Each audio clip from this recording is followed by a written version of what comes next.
this video, we are going to show you a 6-step approach to a standard divide and conquer cataract surgery procedure. First, we will explain you each single step on behalf of anatomical illustrations. Then you will see the procedures performed on a virtual reality simulator. You will also see a surgical video of each step. In this first illustration, you can see the construction of the paracentesis parallel to the iris plane. In our case, a sponge is used to create a counterforce on the opposite corneal position to further stabilize the eye. Here, you can see the creation of the paracentesis. A second paracentesis on the opposite direction is performed directly afterwards.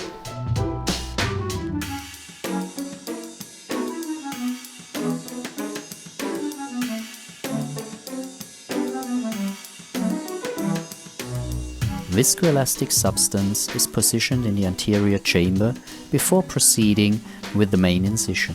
For better visibility during the surgical process, the anterior capsule is dyed blue and an air bubble placed in the eye. Here you can observe how the clear cornea incision is constructed, a multiple plane incision with a self-sealing function. The incision knife cuts in several planes before entering the anterior chamber. To increase control and precision during the incision, the cotton swipe acts as a counterforce. The movement of a 2.5 mm blade in different planes can be observed here while performing the incision at the 12 o'clock position. On the bottom right side, you can see the Utrata forceps puncturing the anterior capsule in the middle of the optical axis and lifting up the tip of the forceps, creating a little lip.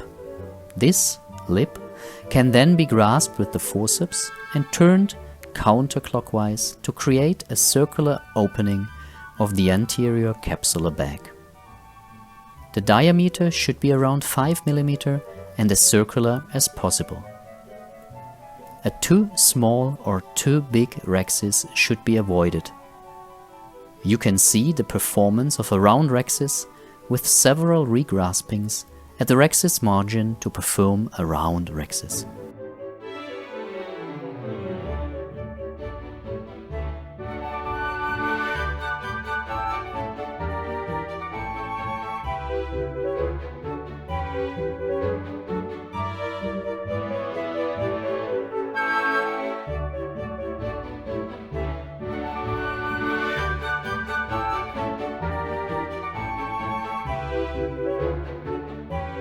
Now we will have a closer look at the theory behind the hydrodissection, where a fluid wave is pushed behind the lens after slightly lifting up the rhexis margin.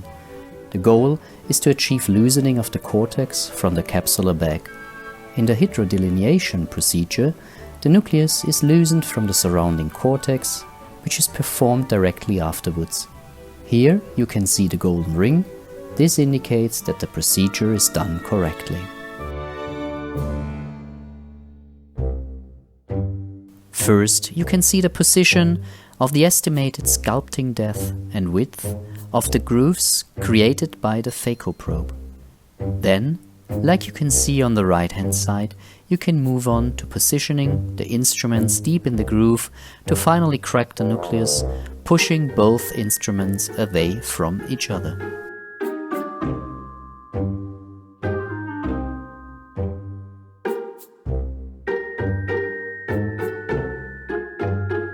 As a result, you should see 2 deep grooves like a cross and 4 quadrants remaining.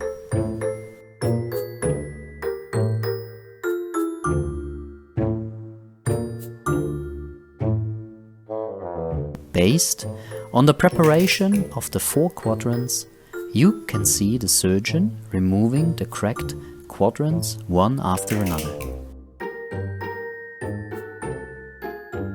In the divide and conquer procedure, all 4 quadrants are removed in the height of the capsular iris plane with the phacoemulsification probe and the help of the chopper.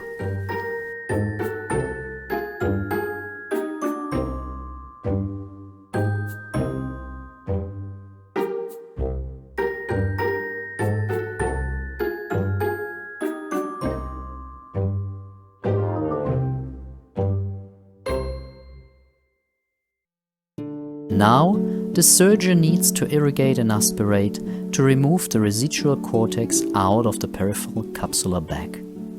Here, the fluid movements are indicated by the direction of the arrows during the bimanual IA procedure.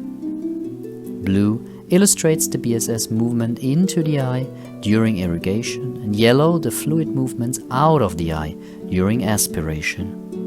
You can see a surgeon performing the IA procedure in the following video.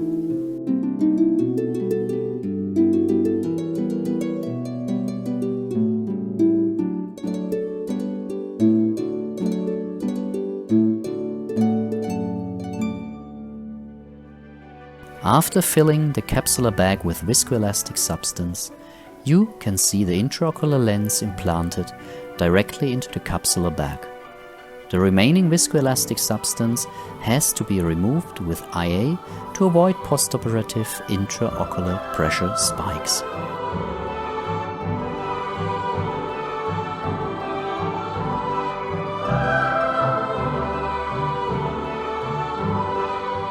At the end of surgical procedure, the paracentesis as the main incision have to be hydrated carefully with BSS solution to achieve a secure closure of the wounds.